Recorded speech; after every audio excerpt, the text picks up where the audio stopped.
Good morning, welcome to my YouTube channel. Bali, i-share ko lang sa inyo ang tungkol sa pag-asa natin sa Paris Olympics, no? So far sa ngayon, today is August 4, kahapon, August 3. So far, nakakuha na tayo ng isang ginto, courtesy of Carlos Yolo sa floor exercise. So may isang ginto na tayo. So sa ngayon, may mga pag-asa pa din tayo dahil sa boxing, si Peticio, sa rowing pasok din, pero wala pa sa middle so hindi pa sa quarterfinal. Si Peticio, isang laban na lang kasi pasok na siya sa quarterfinal. Sa pole vault, si Ernest Jan Obiena, no? So pasok siya sa finals ng pole vault na 12 sila. So far yung nakatalon siya ng yung height niya ng 5.75, pero ang personal best talaga ni qualifying pa kasi yung mga yun, ang mga lahat na nakapasok sa height ng 5.75.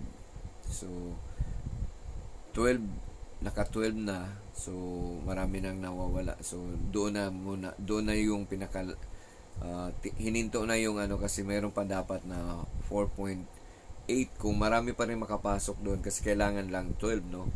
So nung sa height ng 5.75 nagkalaglagan na, so hininto na, hindi na pinapatalon pa yung 5.8 kasi kailangan 12. So may nagkalaglagan na, may 12 na lang out of 31 yun, out of 31, 12 ang sasalang sa final. So nung height pa lang ng 5.75 nagkalaglagan na, so hindi na kinakailangang ipatalon pa nila yung 5.8 kasi kailangan 12 ang maglalaban sa finals ng pole vault.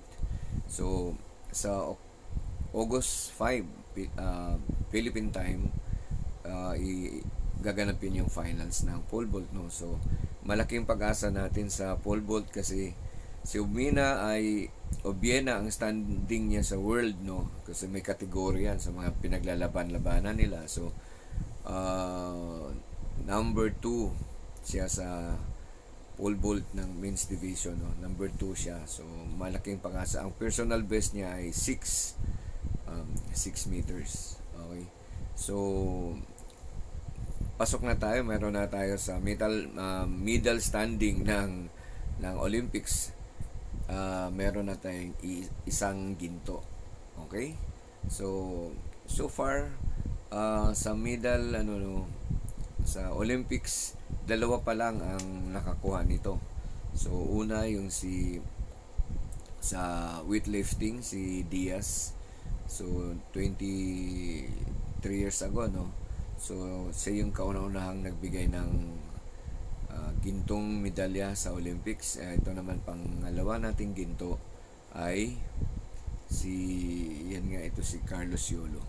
So nalaman ko lang na si Carlos Yolo pala ay product nag-aaral sa Adamson pala siya nag-aaral.